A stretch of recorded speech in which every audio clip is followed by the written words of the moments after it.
Unicorn Overlord is releasing on March 8th. This game is developed by Vanillaware, and they've claimed that this game is the rebirth of tactical fantasy RPGs. You may be wondering what this game is about, or is it any good? Well, you've come to the right video, as this is another everything you need to know before you buy, where I gather all the news and trailers from an upcoming game, showcasing the story, the gameplay, and formulate an opinion on whether you should buy this game, giving you some guidance and knowledge. So here's everything you need to know before you buy Unicorn Overlord.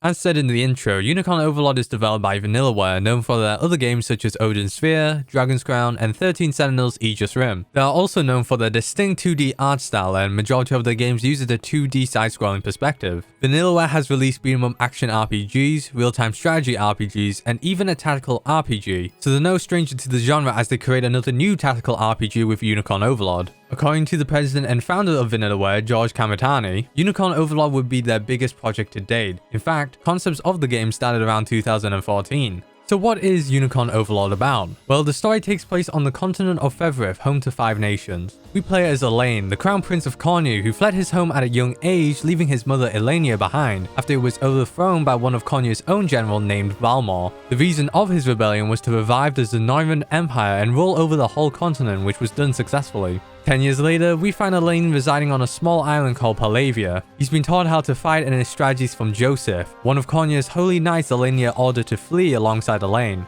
Over the years, Joseph has been building a liberation army, and when some Zenorian troops suddenly invade Palavia, Elaine will begin to lead his rebellion and reclaim back his throne from the Zenorian Empire, gathering many allies across the nations. Also, Elaine has the Ring of the Unicorn in his possession, an ancestral treasure that has been passed down throughout Cornu's royal lineage. Elenia gave it to Joseph for safeguarding until Elaine was older, and this ring has the ability to purify evil, making it a pivotal item in the story. Now, just last week, Unicorn Overlord released a demo version, and I checked it out briefly. I didn't want to spoil myself too much, but enough to have a good look of the game. You may have recognized some similarities with other tactical RPGs like Ogre Battle and Fire Emblem, for example. The first gameplay feature I want to talk about is the battles. All the battles will take place around a specific section of the overworld, which will become the battlefield. Each battle has a victory condition and a defeat condition. For example, you'll win the battle if you defeat a certain enemy, and you'll lose the battle if the time limit expires. At the start of the battle, you'll have to deploy units. Initially, you have 3 units, and each unit can have up to 5 characters placed on either front or back row.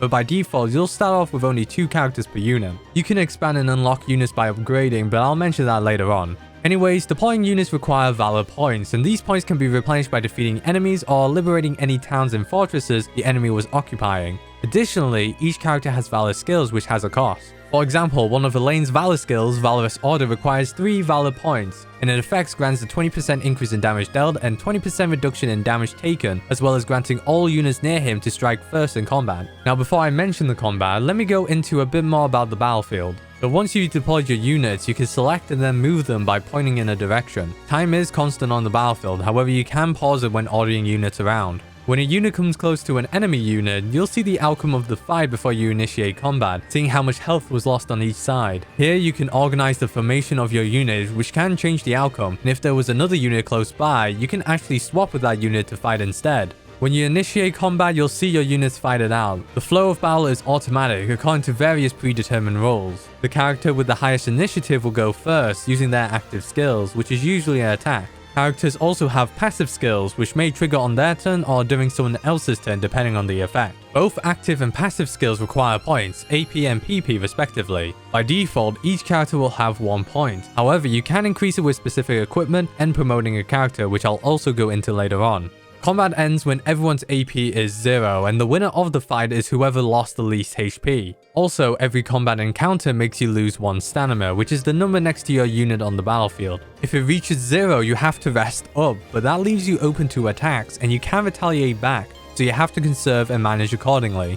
You may be thinking that the combat is a bit simple, but when you discover tactics, it adds a whole new level of complexity. Tactics can be found in your character's details, specifically their loadout. Under tactics, you can see their active and passive skills, and next to it are 2 conditions. These conditions range from prioritizing the front or back row, or if someone's HP is less than 50%, or if the enemy is a specific race. Now, I'm not doing it any justice listing it out. There are a plethora of conditions sorted by categories, as you can see in this footage. Additionally, you can add the same skill or new skills with different conditions and put them in order by priority. You can also have the option to save templates of your tactics as well. Vanillaware didn't even need to add this, but the fact that these options exist in the first place shows how much depth there is in the combat, optimizing skills depending on the matchup for a more favorable outcome. The next feature is exploring the overworld. You can take on many side and main quests the game has to offer. Once you liberated towns and fortresses by completing quests, you can use one of their many facilities. In towns, you can buy items and equipment for your characters. You can also do deliveries to rebuild the town, which requires you to interact with foraging sites in the overworld to gain certain materials. Restoring towns will give you some honors and renown, which can be used in the fortress. Here you can expand and unlock units, hire certain mercenaries, and promote your characters using honors, but you won't have access to the last two at the beginning since your renown is at a low rank. You can also earn honors and renown by completing quests.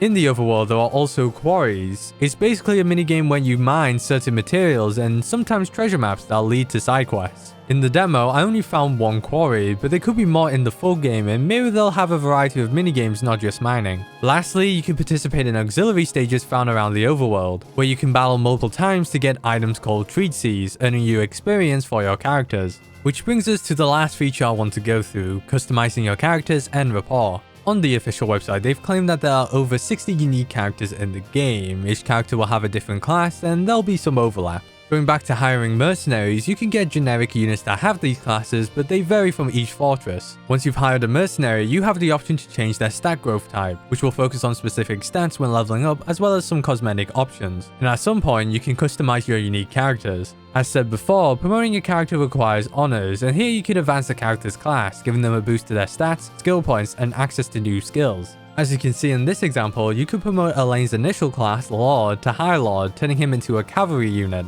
Lastly, characters can build rapport by having them fight together in the same unit. Having a high level of rapport will grant bonuses to stats and buffs. You can also build rapport by sharing meals in taverns as well as giving gifts. If you max out Elaine's rapport with another character, you could choose them to receive the Ring of the Maiden, a counterpart to the Ring of the Unicorn. Elaine and said character will perform the Rite of Covenant, pledging loyalty to one another, but only one character may be chosen, so choose wisely. Finally, the question you've all been waiting for, should you buy Unicorn Overlord? But before we get into that, be sure to like, comment down your thoughts on the game, and subscribe. I'm trying to get 500 subscribers this year, so your support will be greatly appreciated. If you're a fan of Vanillaware or tactical RPGs in general, this game is definitely a must-buy if you can. If you're on the fence or new to the genre, let me remind you that there is a demo for Unicorn Overlord that you could try out. It has a 5-hour time limit after the tutorial, or until you reach a specific section of the demo, which will take a while if you're not skipping cutscenes. If you do complete the demo, you can transfer your save once you get the full game. There are also 3 difficulty settings, Story, Tactical, and Expert, aka Easy, Normal, and Hard respectively. So if you're new to tactical RPGs or want to enjoy the story, you can go for Story mode, and you can change the difficulty at any time in the option settings. If you're waiting for a PC release, for those who don't know, Vanillaware is notorious for not porting their games to PC, so Unicorn Overlord is only available on Nintendo Switch, PS5, PS4, and Xbox Series X and S. And that's it for this video. I hope you enjoyed it. I'm unsure what the next video will be on this channel. There are some games coming out in March, like Dragon's Dogma 2, which I may do a video on, but for now, I'll enjoy my time with Unicorn Overlord when it comes out. Anyways, that's it for me, and as always, I'll see you next time and catch you guys later. Take care.